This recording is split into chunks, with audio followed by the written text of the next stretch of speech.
예, 수요일 묵상의 시간입니다. 교회는 세상에 물드는 존재가 아니라 세상을 물들이는 존재다. 교회는 세상에 물드는 존재가 아니라 세상을 물들이는 존재다. 이런 제목으로 또 오늘 묵상 함께 나누겠습니다. 우리는 이번 주간 고린도 교회 문제들을 살펴가고 있습니다. 교회로 모여서 함께 성장해가면서 생길 수 있는 그 자연적인 문제들에 대해 아마 고린도 교회의 문제를 통해 볼 수 있고, 그래서 우리가 이런 것들을 좀 잘 분별한다면 우리의 그 믿음의 생활, 교회 생활에 다가와 있는 이 문제들을 자연스럽게 말씀 안에서 우리가 해결해 갈 수 있을 겁니다. 병을 치료할 때 그 의사가 환자를 보자마자 바른 진단도 없이 약을 처방하지 않는 것처럼 영적인 질병을 치료할 때도 가장 먼저는 바른 진단이 중요하기 때문에 고린도 교회의 문제들을 통해서 바르게 이제 교회의 성장통을 우리가 진단해 볼 필요가 있다는 거죠. 그래서 어제 우리는 첫 번째로 교회 안에 생겼던 문제로 분파에 대한 문제를 살펴봤었는데, 오늘 이제 두 번째로 폐륜화에 관련된 문제였습니다. 5장 1절, 너희 중에 심지어 음행이 있다 함을 들으니 그런 음행은 이방인 중에서도 없는 것이라. 누가 그 아버지의 아내를 취하였다. 그러니까 자기 아버지가 늙음하기 아마도 아주 젊은 여자를 첩으로 데리고 살았던 것 같은데, 그 아버지가 이제 돌아가시니까 아들이 그 호족상 어머니 관계가 되는 여자와 산다는 거예요. 자, 그래서 바울이 이런 분류는 믿지 않는 세상 사람들에서도 있을 수 없는 일이다, 호통을 친 거죠. 그 헬라 로마 문화 자체가 원래 음란한 분위기였고, 그것이 이제 고린도 백성들에게는 더 자연스러운 그런 분위기였었는데, 그래도 그런 문화는, 그런 음란하고 썩어 빠진 문화 속에서도 아버지의 후처, 첩과 그런 짓을 하는 이런 건 아니었다는 거죠. 그런데 그런 일이 교회 안에 성도가, 어떤 교인이 그랬다라는 거죠. 오늘날도 우리 시대의 성문화가 너무 이제 개방되어 버려서 지금 어떤 도를 넘어서는 게 당연한 것처럼 지금 다 받아들이고 있단 말입니다. 예전에는 아니라고 생각했는데 지금은 당연히 그래야 되는 것처럼. 그래서 그런 세상의 성문화가 교회 안으로 이제 들어온 거죠. 그래서 요즘도 개방된 성문화를 즐기는 그런 문화 속을 살아가는 이 현실을 보면, 아무리 교회 안에서 어려서부터 우리가 좀 거룩과 순결을 강조하면서 성경을 통해 교육해서 그렇게 성장시킨다고 해도 대부분 아이들이 이제 대학을 들어가거나 사회로 들어가면 거의 다 무너집니다. 더 일찍이는 중고등학생들, 심지어 초등학생들조차 이 음란의 심각성을 모르고 오늘날 문화처럼 즐기고 있는 경우가 많은데, 바로 그런 상황이 바로 이제 고린도 교회의 그런 상황이었다라고 볼 수 있습니다. 당연히 이런 상황에서는 여러 성적인 범죄들이 나타나기 마련이겠죠. 그래서 이제 6장 후반부를 보면 세 번째 고린도 교회 문제가 바로 이런 성적인 범죄들이었다라는 걸 알 수 있죠. 6장 9절, 불의한 자가 하나님의 나라를 상속받지 못하리라는 것을 여러분 알지 못합니까? 착각하지 마십시오. 음란한 자, 우상을 숭배하는 자, 간음하는 자, 남창 노릇을 하는 자, 동성연애하는 남자, 도둑질하는 자, 탐욕을 부리는 자, 술 취하는 자, 남을 중상하는 자, 남의 것을 약탈하는 자들은 하나님 나라를 상속받지 못할 것입니다. 이렇게 얘기를 하죠. 아주 심각한 겁니다. 동성연애 분명하게 나와 있고, 여기 술 취하는 자까지도 이렇게 언급을 하죠. 자, 그 당시 고린도는 항구 도시로서 국제 무역이 성행하는 어떤 그런 상업 중심지라고 그랬는데, 거기에 이제 우상숭배와 성적인 부도덕 이런 게 아주 유명한 그런 것이라고 그랬죠. 전성기에는 거기에 남창까지도 흥청거렸다고 그러죠. 사실 동성애 문제는 그래서 오늘날만의 문제가 아니라 역사적으로 볼 때 부유하고 살만한 세대, 상식 없고 기준 없고 그냥 욕심이 판치는 세대, 그러니까 남들보다 돈이 많은 특권층들이 있던 그런 세대, 그러니까 남들보다 힘과 권세가 있던 그런 세대 속에서 힘없는 이들을 대상으로 욕심대로 살아온 그런 곳에서는 항상 당연한 듯이 나타난 것을 볼 수 있습니다. 고린도는 지리적으로 그리스 본토와 펠로폰네소스 반도를 잇는 그런 지역이었고, 또한 이제 바다로 보면 동쪽에 에게해, 그리고 서쪽으로는 이오니아해와 이제 연결하는 그런 지역이어서 상업이 발달하여 경제적으로 아주 부유한 도시였는데, 거기 이제 빈부격차가 심했고 굉장히 부도덕하기로 거기다 이제 이름이 높았던 거죠. 그래서 줄리어스 시저가 BC 46년 이 도시를 다시 세우면서 나중에는 이제 아테네보다 더 영향력이 있는 도시가 됐고 정치적으로 혜택이 있었다고 하니까 거기 이제 꽤나 권력과 돈이 있는 사람들을 중심으로 아마 도시가 발전했던 것으로 보입니다. 그런 도가 너무 지나쳐서 이 도시는 아주 종교적으로 여러 가지로 탐욕에 가득 찬 그런 세계가 된 거죠.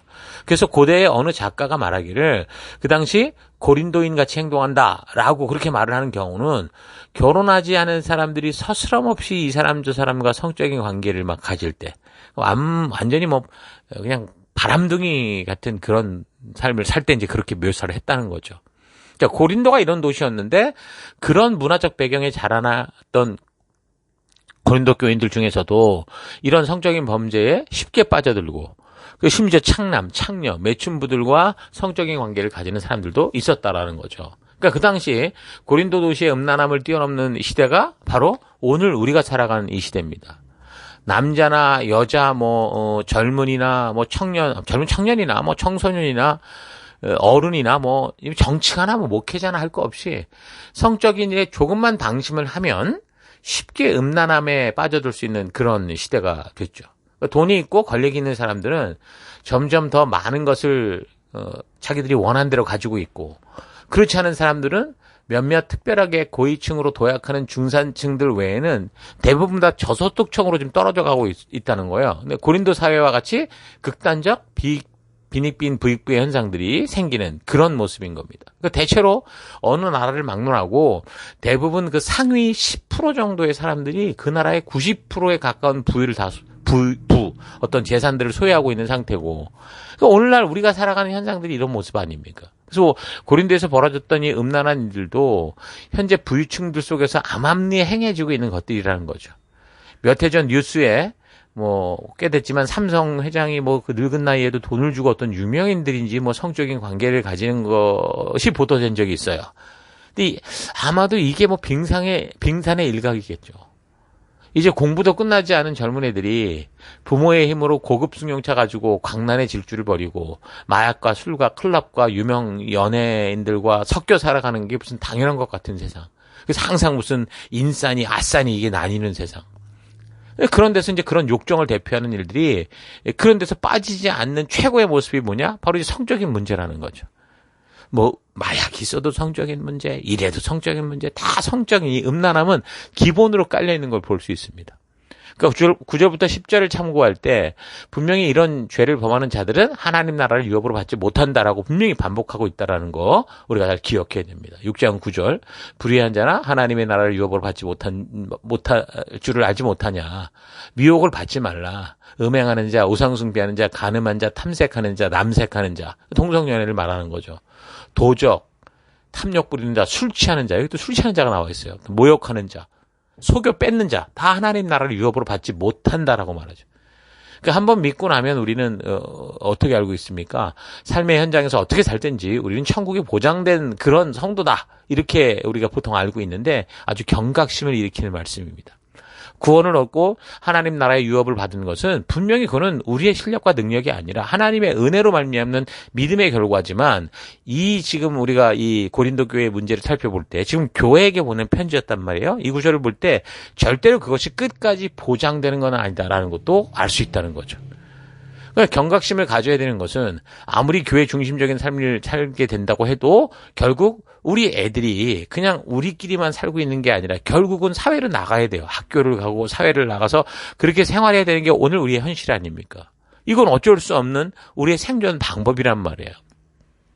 그래서 어쩌면 예수님께서 우리로 하여금 하나님의 진심을 품은 자, 빛과 소금이 되게 해서 이 세상 끝까지 그 어둠 속을 비추는 자로 그래서 보내시게 한 거죠. 그래서 이런 사명은 고린도 지역에서나 현재 우리 시대 교회들 속에도 계속되는 이 빛된 사명인 거예요. 그러니까 하나님은 성도들을 당신의 자녀로 부르셨을 때 반드시 우리의 본향인 천국으로 우리를 인도하시고 이끄실 건데 우리가 이 땅을 살아가는 동안 아직 천국에 이르기 전에 그 어두운 땅, 정말 참된 생명의 빛이 필요한 그 어두운 땅에 우리를 빛으로 보내셔서 우리로 하여금 그래서 빛된 삶을 살게 하시는 거예요. 그러니까 이 세상은 처음부터 썩었고 아담과 하와 이후에 계속 썩어 있고 그런 본능과 탐욕과 이 음욕의 그 사태들은 계속되고 있었다라는 거죠. 그래서 하나님 우리를 어느 시대든 빛으로 보내셨다. 또 우리가 이렇게 분명하게 볼 필요가 있다라는 겁니다. 그래서 교회는 거룩한 곳이지만 이런 세상의 가장 유혹적인 부분들, 사람들의 본능과 관련된 욕심들이 쉽게 들어올 수도 있고, 성도들조차, 목사들조차 인간이고 본능을 가지고 살아가기 때문에 그런 특히 이 음란에 관련된 것과 또 쉽게 무너질 수 있다라는 이 경각심을 우리가 꼭 가질 필요가 있습니다. 어쨌든 이 고린도 교회에 아무튼 이런 오늘 우리 시대 같은 이런 문화, 이런 그 문제가 있었다라는 거. 자, 그리고 이제 네 번째는 성도들의 싸움이 세상 법정에 고발되는 거였습니다. 6장 1절. 너희 중에 누가 다른 이와 더불어 다툼이 있는데 구태여 불의한 자들 앞에서 고발하고 성도 앞에 서지 아니하냐. 그러니까 성도하고 성도 사이에 이권이 개입이 돼서 교인 사이에 이권이 개입이 돼서 송사가 생겼는데 그 문제를 가지고 교회 안에서 스스로 해결된 게 아니라 일반 세상 법정까지 나가서 고발해버리고 그래서 믿는 사람하고 믿는 사람들이 세상에 나가 싸우는 그런 일이 발생했다는 거예요. 자, 이 재판 문제는 우리가 또 아테네나 그 고린도인들의 그 습관, 그 시대 습관과 관습을 좀 이해해야 되는데, 당시 이제 고린도가 로마 식민지로서 로마의 법이 적용되는 상업 중심지였기 때문에 그 법적 분쟁 해결을 위한 이 세속 재판소가 잘 발달돼 있었다고 그래요. 베마라고 하는 그 재판장이 있어서 문제가 생기면 그곳에서 해결을 받는 게 생활이라고 볼 수 있을 정도로 오늘날에도 우리 시대 가서 무슨 완전히 재판의 시대라고 할 정도로 막 그런 비슷한 모습이 정말 보여요. 사람들이 이런 외부 시스템에 소송을 제기하는 이런 것들이 그래서 그 시대 문화에는 당연한 거예요. 지금도 뭐 지나가다 뭐 다치면 무조건 뭐 법에 고발하고 이런 것들이 지금 아주 자연스러운 것처럼 그때도 그랬다라는 거죠. 그래서 고린도 사회는 헬라 로마의 문화의 영향을 받아서 그러니까 명예, 사회적 지위가 아주 중요한 가치로 여겨졌고 그래서 소송을 통해서 자신들의 주장을 관철시키고 상대를 이렇게 꺾는 거, 자기를 이렇게 주장하는 거. 이게 개인의 명예를 지키는 수단이었던 겁니다. 그래서 신앙적인 겸손보다는 그런 어떤 이 문제가 발생하면 세속적인 어떤 그런 경쟁심, 그런 문화의 근거에서 이제 재판이 세상으로까지 흘러간 거죠. 그리고 당시 재판은 주로 지역 총독이나 지방 관리들이 담당했단 말입니다. 그러니까 공공광장, 그 포럼에서 공개적으로 이 재판이 항상 진행이 돼요. 그래서 이는 법적 분쟁이 단순히 어떤 교인들끼리 어떤 개인 문제를 넘어서 이제 사회적 관심사로 막 이제 퍼져갈 수밖에 없었다라는 거. 오늘날도 지금 이런 일들이 벌어지면서 얼마나 많이 이 세상에 보도되고 결국 이제 세상에 교회를 향해 신뢰를 잇는 일들이 벌어지고 있습니까? 로마 법정은 이론적으로는 굉장히 공정했지만 실제로는 부패와 편파성이 만연했습니다. 그러니까 결국 부유한 자, 사회적 지위가 높은 사람이 항상 유리한 판결을 받기 쉬웠고 뇌물이나 인맥이 그래서 결과를 좌우했던 거죠. 그 재판의 결과를. 그래서 고린전서 6장 4절에서 바울이 세상에서 멸시받는 자들에게 재판을 맡긴다고 비판한 거는 바로 이런 법정의 불공정성이 분명히 있었을 것이고 이런 자기의 어떤 그 힘을 가지고 과시하는 거 이것 때문에 이제 염두를 해두고 표현을 했던 거죠. 그 소송은 공개적인 그 당시 이벤트였기 때문에 재판에 참여하는 거는 당사자들에게 명예나 수치심을 동시에 가져올 수밖에 없었어요. 성도들이 세속법정에서 다투는 모습은 교회 공동체에 단합된 모습을 손상시킬 수밖에 없고 외부인들에게 기독교 신앙에 대한 신뢰성을 떨어뜨리는 그런 결과를 낳았죠. 그러니까 바울은 이를 너희가 서로 고발함으로 이미 완전히 패했다라고 질책을 하거든요. 그 소송 자체가 결국 신앙 공동체의 신뢰를 깨버린 거고 복음 전파에 방해가 된다라는 걸 분명히 알았던 겁니다. 그러니까 그런 세상 문화적인 것이 교회로 그냥 들어와서 교인들 간에 서로 문제가 생기면 말씀의 가치를 따라 이렇게 교회 질서를 따라 해결하는 게 아니라 결국 자신의 우월성을 증명하는 어떤 방법으로 이런 세상 법정을 이용했던 이거를 이제 책망을 한 거죠. 그러면 교회 안에 이런 문제는 역사적으로 참 유명합니다. 한국교회 장로교 역사를 봐도 대한예수교 장로회 고려파라는 게 있는데 이게 1974년 제24차 총회에서 신장안의 불신 법정 고소를 할 수 있다라는 이 결정을 내리면서 이제 이 문제가 됐어요. 그에 반대해서 또 이거 나왔던 타가 반고소 고려 측 총회 이래가지고 아주 복잡합니다. 그러니까 고려파의 시초는 일제 침탈 당시 신사참배에 끝까지 목숨 걸고 반대했던 그 일에서 시작됐거든요. 그래서 우리나라의 교회 역사에서도 이런 수많은 문제들이 발생하면서 여러 교단들이 생겨나서 지금은 이제 좀 수백 개가 되는 그런 정도다. 은근히 막 조롱받지 않습니까? 그러니까 분명한 말씀의 명령이 있으니까 그것을 삶에서 적용하는 일에 있어 이런 어려운 일이 사실 발생하는 건데 이런 분열처럼 보이는 것을 탓할 게 아니라 우리도 그래서 말씀을 통해서 하나님이 이런 법도와 규례를 주신 이유들을 바르게 알아야죠.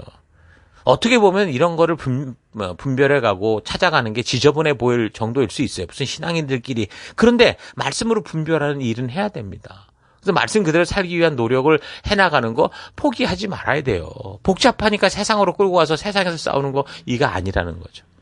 어쨌든 안타까운 것은 이런 소식이 요즘 신문지상을 통해서 종종 오늘날 교회들 속에서도 이게 벌어지고 있더라. 그래서 대부분의 문제를 보니까 재정 관련 문제, 세습 관련된 일, 이런 거 가지고 세상으로 나가가지고 온 세상에 이런 일이 교회에서 벌어졌습니다. 알게 하는.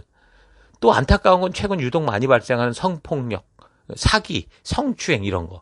그러니까 한국 교회 안에서 일어나는 비인류적인 범죄들로 인한 그 소송이 지금 세상으로까지 나가서 온 미디어에 밝혀지게 되고 그래서 결국에는 이게 다 이제 교회가 복음의 힘을 잃어가는 그런 일들이 생기고 있는 거죠. 그래서 오늘 이 시대에 교회들이 정말 경각심을 가지고 오늘 고린도에서 벌어졌던 이런 일들, 우리가 똑같은 일들을 이렇게 살펴볼 때 결국 성경적으로 이걸 어떻게 해결해 가는가 우리가 잘 온전하게 분별하는 그런 시간이 되어야 됩니다. 자, 그리고 다섯 번째 고린도 교회의 문제는 결혼을 하는 게 옳으냐 아니냐 이런 문제가 있었습니다. 7장 25절. 처녀에 대하여는 내가 주께 받은 계명이 없으되 주의 자비심을 받아서 충성스러운 자가 된 내가 의견을 말하노니 내 생각에는 이것이 좋으니 곧 임박한 환난으로 말미암아 사람이 그냥 지내는 게 좋다. 이렇게 얘기를 한 거죠.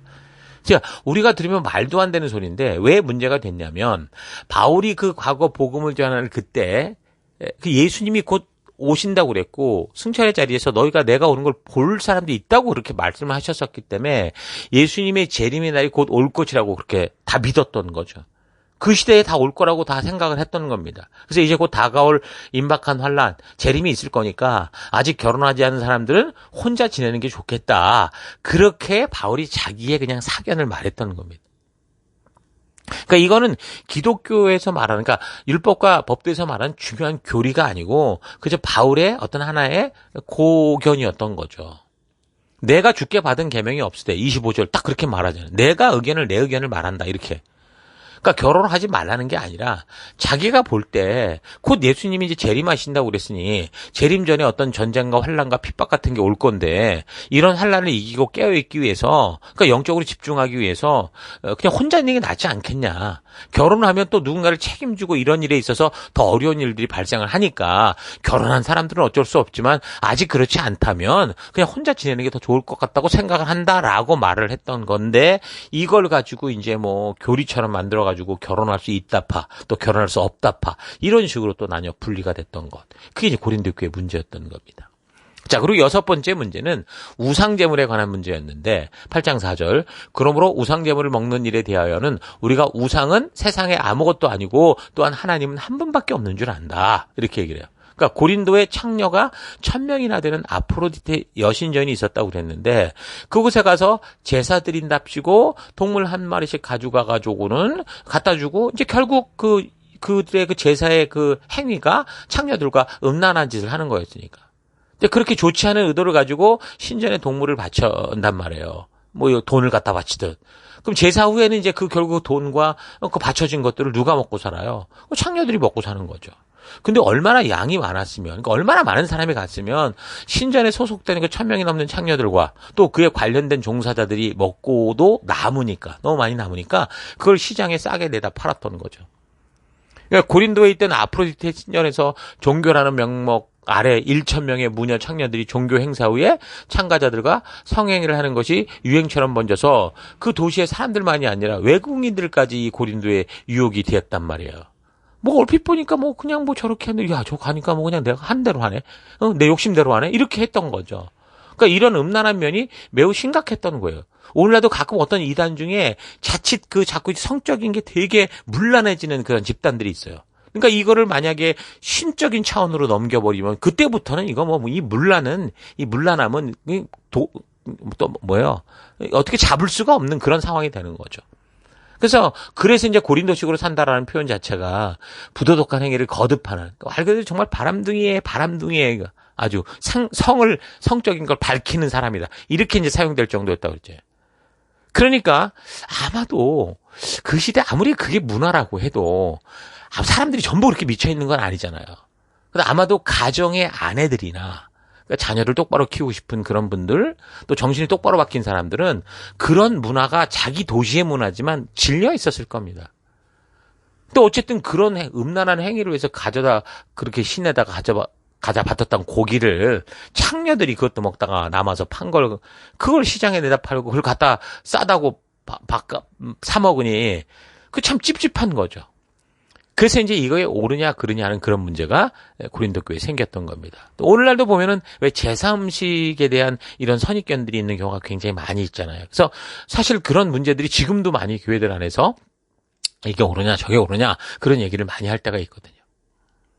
자, 어쨌든 오늘 우리는 지금 고린도 교회에서 발생했던 성적 범죄, 세상 재판, 결혼 유무, 우상 제물과 같은 이런 문제들에 왜 발생했는지 살폈는데 결국 세상 나라의 가치와 하나님 나라의 가치가 부딪히는 현상들이었죠.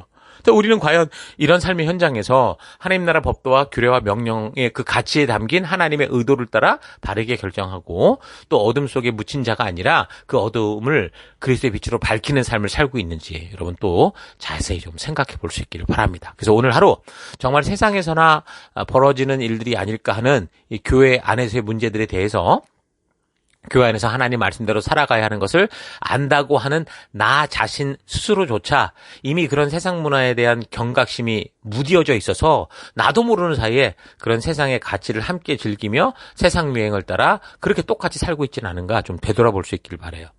요즘 아이들이 마치 홀린 듯이 보게 되는 그 만화, 영화로부터 시작해서 TV, 드라마, 유튜브처럼 그러니까 미디어를 통해서 많은 사람들이 한꺼번에 보는 프로그램에서 아이들이 말 그대로 우상이라고 부르는 그 아이돌 같은 스타들의 삶을 보면서 우리는 너무도 쉽게 우리가 하나님 나라 백성으로 살아가야 하는 그 말씀의 가치를 잊고 그런 이 유명인들 흉내내며 살아가는 그런 경우가 얼마나 많은지 모릅니다.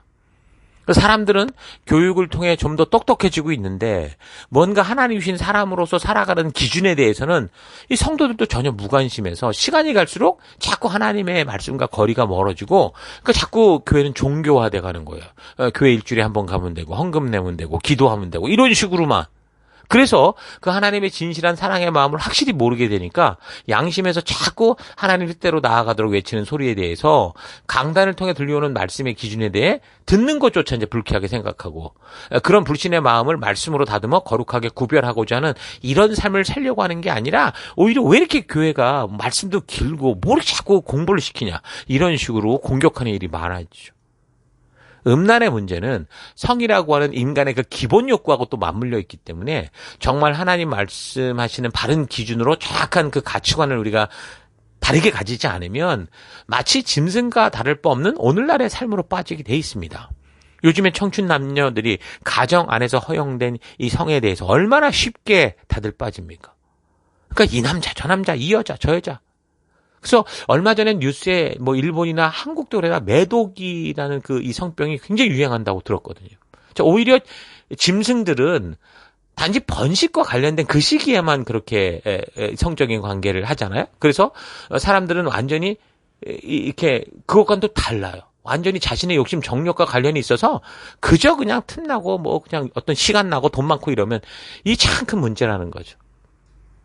성적인 문제는 하나님이 이 세상을 창조하시고 처음부터 만드신 그 기관, 가정에 건강한 존재의 뿌리를 둡니다. 그래서 거룩하고 순결한 생명에 대한 하나님의 뜻을 잊어서는 안 된다라는 거죠. 하나님의 분명한 뜻이 흔들리게 되는 거예요.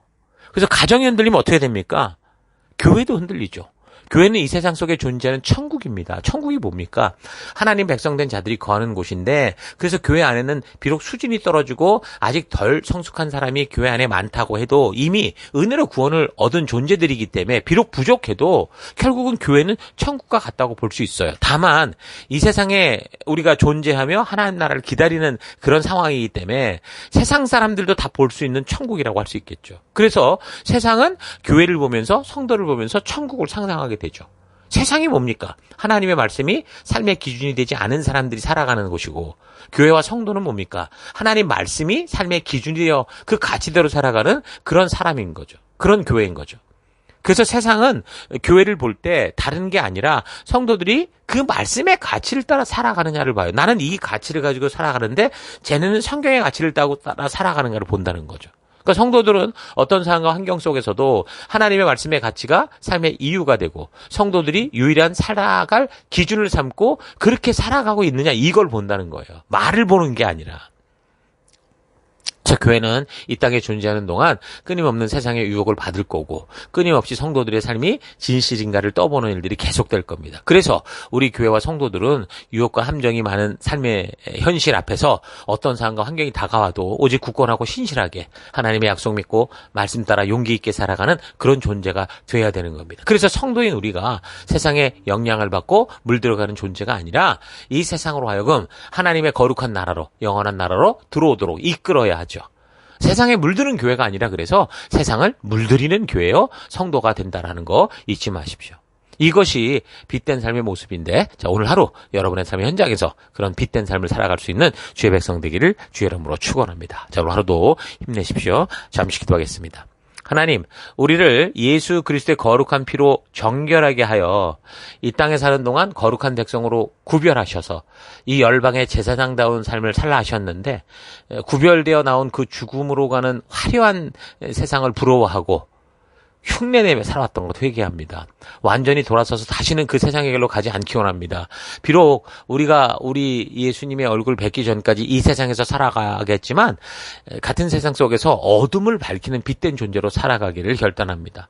이 세상 문화에 흔들리는 청년들을 붙잡아 주옵소서. 이 세상의 문화에 노출된 우리 어린아이들을 주의 말씀으로 거룩하게 보호해 주시옵소서. 우리 가정이, 우리 교회가, 우리 셀이 그런 하나님의 뜻으로 충만한 하나님 나라가 되기 원합니다. 그래서 세상에 물드는 삶이 아니라 세상을 변화시키는 우리가 될 수 있도록 주님 역사하여 주옵소서. 이 하루도 그런 하나님, 이끄신 하나님, 함께 하실 하나님께 찬양드리고 감사하며 예수님 이름으로 기도했습니다. 아멘.